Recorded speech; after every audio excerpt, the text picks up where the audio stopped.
नमस्कार, हिंदी साधन चैनल में सभी का हार्दिक स्वागत करती हूँ। आज के इस वीडियो में बिहारी सतसई के दोहा लेकर मैं उपस्थित हुई हूँ। इसका एक पार्ट पहले बन चुका है। अगर आपने उसे नहीं देखा है तो बिहारी सतसई प्लेलिस्ट से एक वीडियो बना हुआ है, वहाँ से आप चाहें तो इस वीडियो को देख सकते हैं।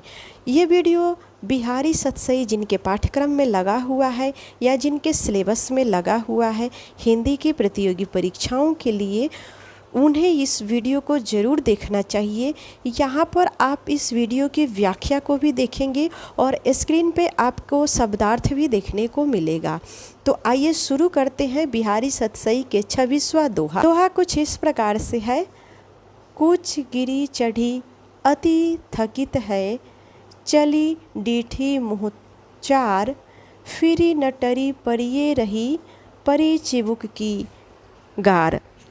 व्याख्या है, मेरी दृष्टि कुछ रूपी पहाड़ पर चढ़कर अति थकित शोभा से मुग्ध होकर भी मुख की चार से उधर चली, चिबुक की आर में गिर गई, फिर वहाँ से टली नहीं, वहीं परी रही।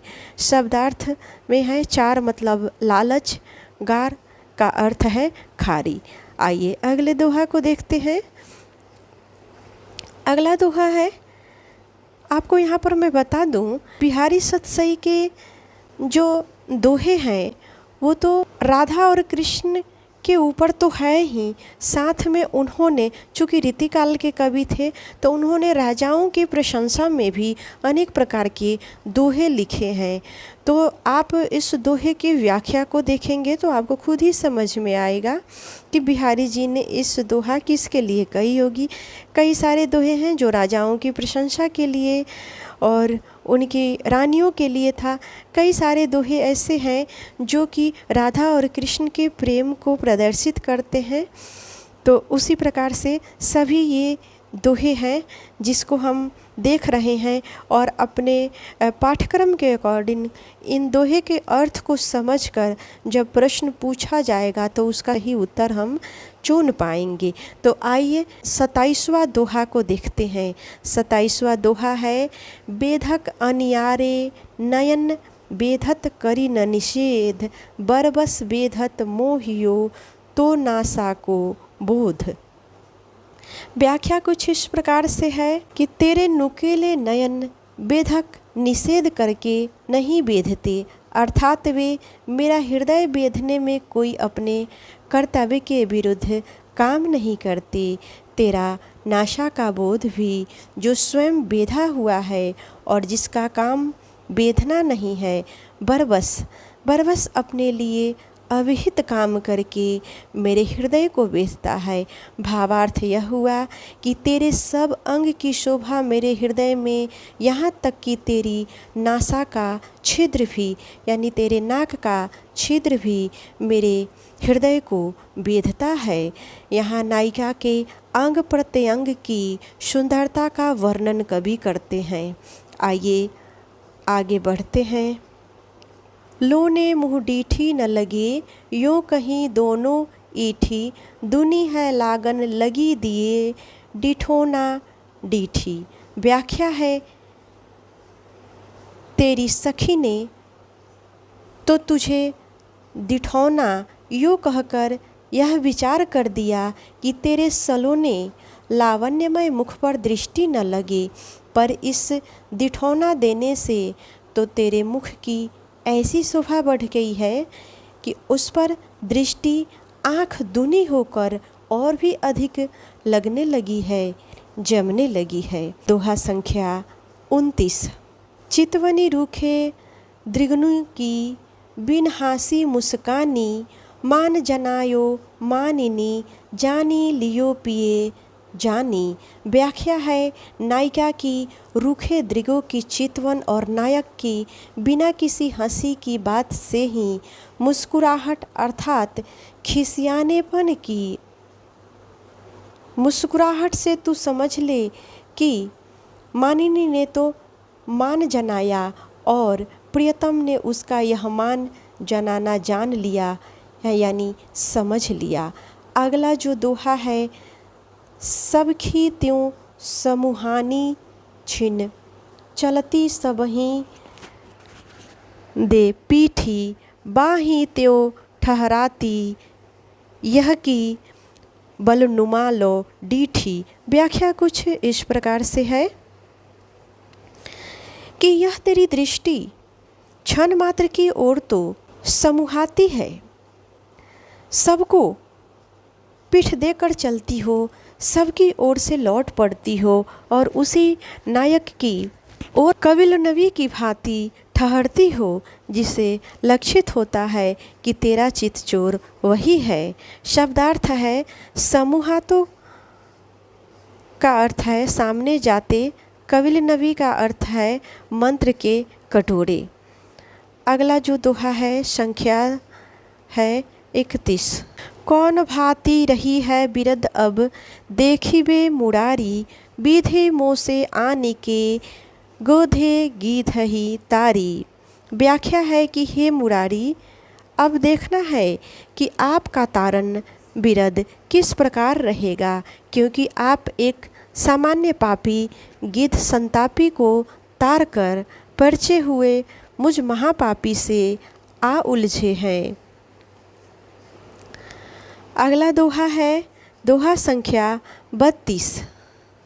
कहत रटत नटत रीझत खिजत, मिलत खिलत लजियात, भरे भौन मैं करत है, नय नहु सी सब बात। व्याख्या है इस दोहे में कवि कहते हैं कि नायक और नायिका एक दूसरे से आंखों ही आंखों में बातचीत करते हैं। नायक की बातों का उत्तर कभी नायिका इनकार से देती है, कभी बातों पर मोहित हो जाती है, कभी बनावटी गुस्सा दिखाती है, और जब उसकी आंखें फिर से मिलती है तो वे दोनों खुश हो जाते हैं और कभी कभी वे शर्मा भी जाते हैं।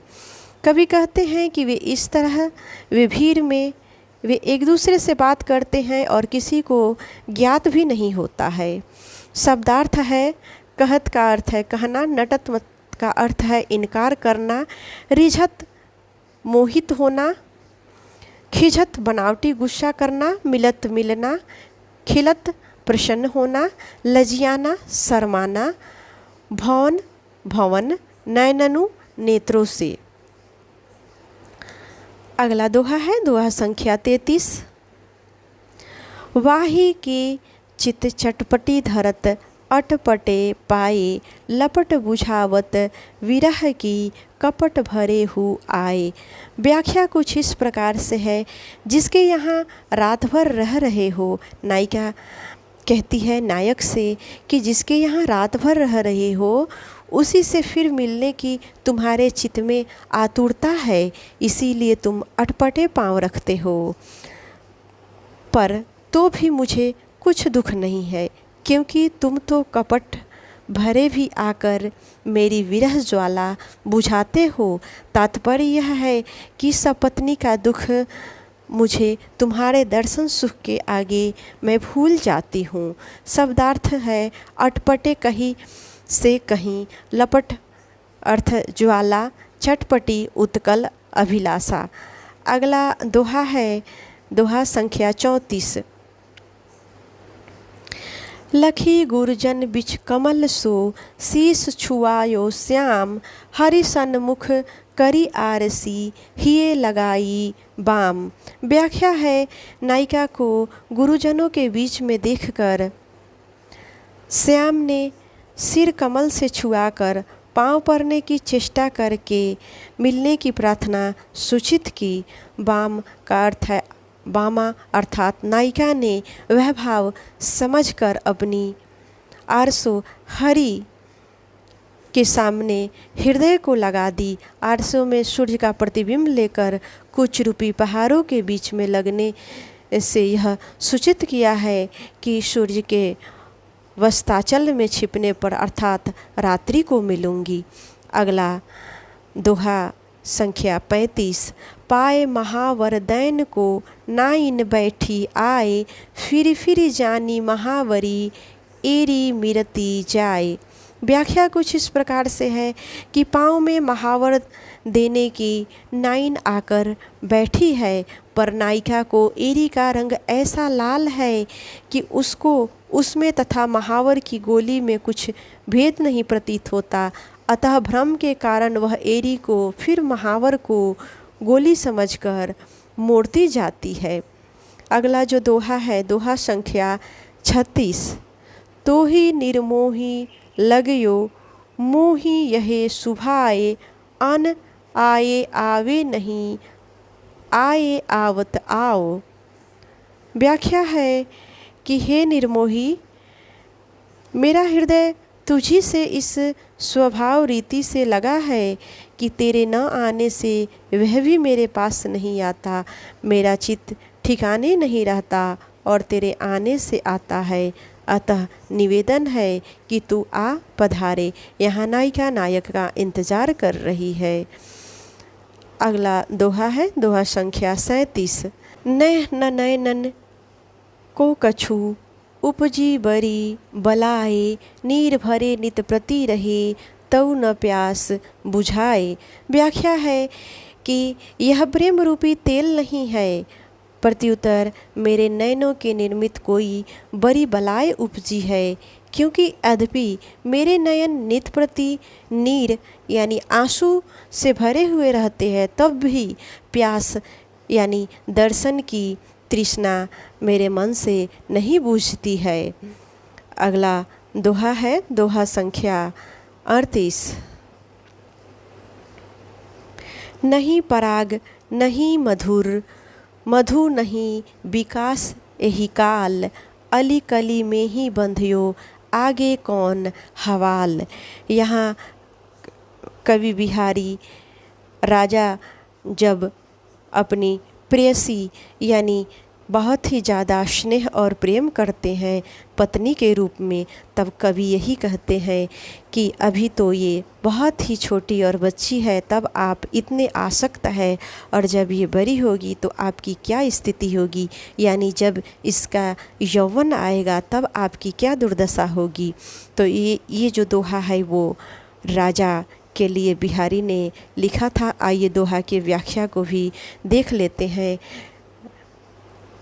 कविवर कहते हैं कि न तो अभी पराग पुष्परज और न मधुर मधु मीठा मकरंद अर्थात सरसता, और न विकास खिलावट अर्थात यौवन के कारण अंगों में प्रफुल्लिता ही है कि हे भ्रमर, तू ऐसी कंज की कली से बंधा है, अपने सब कर्तव्य को छोड़कर उसी में लवलीन हो रहा है, तो आगे चलकर अब उसमें पराग मकरंद का विकास का आगमन होगा तो फिर तेरी क्या दशा होगी।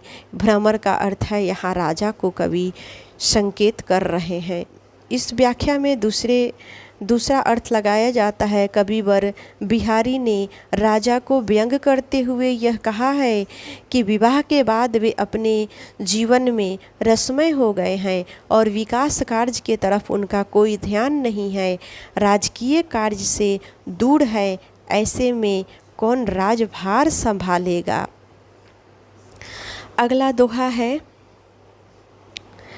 लाल तिहारे विरह की अग्नि अनुप अपार, सर सै बरसे निरहु झरहूँ झरहूँ मिटे न झार। व्याख्या कुछ इस प्रकार से है कि हे लाल, तुम्हारे विरह की अग्नि विलक्षण अपार है, उसकी झार नीर बरसने से भी बढ़ती है और झर ग्रीष्म के ताप से भी नहीं मिटती है। दोहा संख्या 40।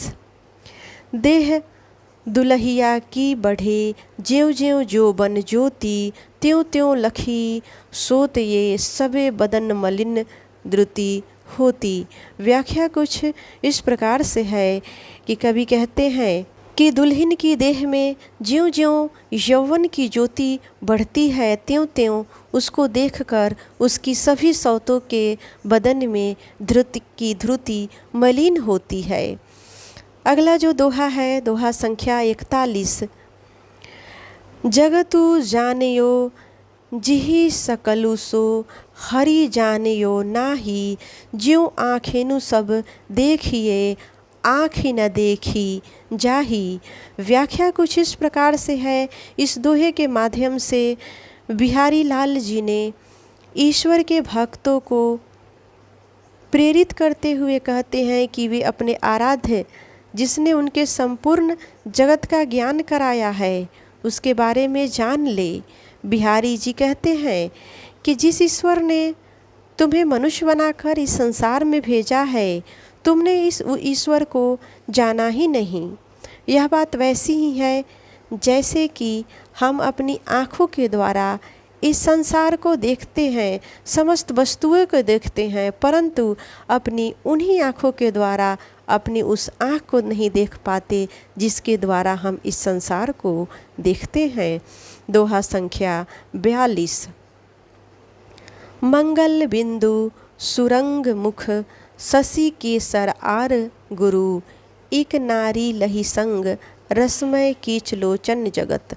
व्याख्या कुछ इस प्रकार से है कि लाल बिंदु रूपी मंगल, मुख रूपी चंद्र एवं केसर की पीली आर रूपी बृहस्पति, इन तीनों गृहों को एक नाड़ी के साथ ही प्राप्त करके मेरे लोचन रूपी जगत को रसमय कर दिया है।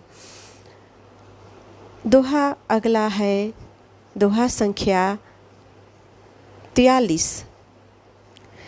पिय तिये सो हसी के, कहो लखे डिठौना दीन, चंद्रमुखी मुख चंद है, भलो चंद समकीन। व्याख्या है, प्रियतम ने नायिका से यह देखने पर कि उसने डिठौना दिया है, हंसकर कहा है कि हे चंद्रमुखी, तूने अपने चंद्रमुख को इस डिठौने के द्वारा भला पूरा पूरा चंद्र के समान कर दिया है। अगला दोहा है दोहा संख्या 44।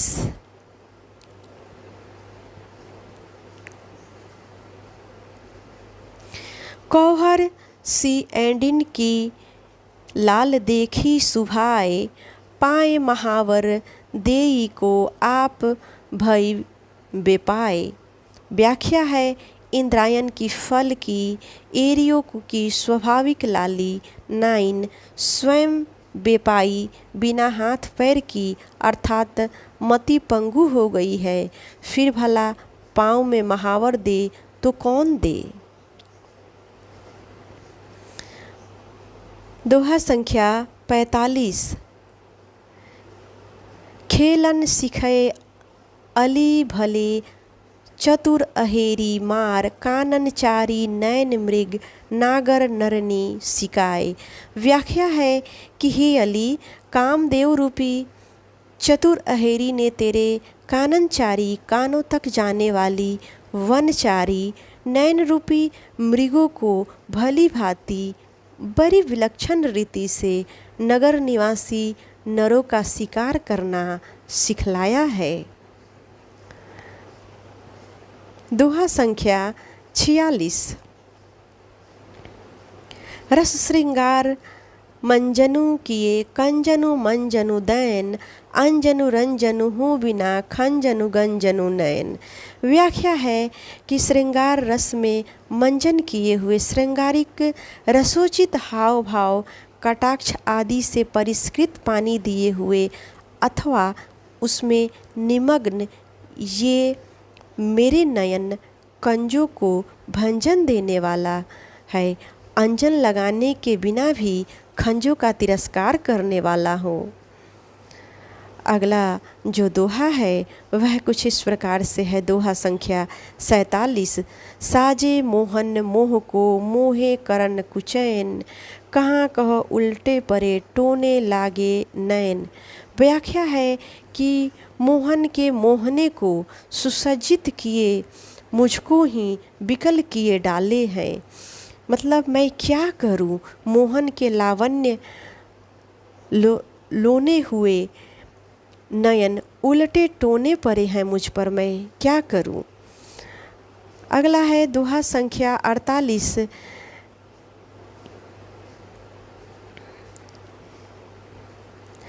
या के उर औरे कछु लगी बिरह की, लाए पजरे नीर गुलाब के, पिए की बात बुझाए। व्याख्या कुछ इस प्रकार से है कि इसके हृदय में विरह के कुछ विलक्षण आग लगी है, जो गुलाब जल छिड़कने से तो प्रज्वलित होती है और प्रियतम की बात चर्चा रूपी वायु से बुझती है। अगला दोहा, दोहा संख्या 49। काहे लेगू खेल तजो अटपटी बात, नैक हंसोरी है भई भौहे सोहे खात। व्याख्या है कि खेल से क्या लोगे, इस खेल से क्या पाओगे। यह कूढ़िंगी बात अर्थात खिलवाड़ के निमित्त अन्य स्त्री का नाम लेकर नायिका को चिढ़ाना छोड़ दो। देखो बड़ी कठिनाई से शपथ खाते हो। नायिका कहती है कि भौवें कुछ हंस सी रही है और ऐसा ना हो कि वे कहीं फिर चिढ़ जाए, यानी नायिका फिर कहीं गुस्सा ना हो जाए जब किसी और की बात आए तो। अगला दोहा है, डारी सारी नील की ओट अचुक चुके ना, मो मन मृग करब गहे अहे अहेरी नयन। व्याख्या है कि हे प्यारी, तेरे करबन चिते अर्थात अहेरी नयन, नीले सारी रूपी डारी यानी डाल पत्तों की अचूक कभी व्यर्थ होने वाली ओट में मेरे मन रूपी मृग को पकड़ लेते हैं, चूकते ही नहीं हैं। तो इस प्रकार से आज के इस वीडियो में बिहारी के 25 से 26 से लेकर 50 तक दोहे हमने पूर्ण कर लिए हैं। मुझे उम्मीद है ये वीडियो आपके ज़रूर काम की होगी और आपको इससे अवश्य लाभ मिलेगी। इसी उम्मीद के साथ आज के इस वीडियो को यहीं पे स्थगित करती हूँ। मिलते हैं दूसरे किसी वीडियो के साथ, दूसरे किसी टॉपिक के साथ। तब तक मुझे इजाज़त दीजिए।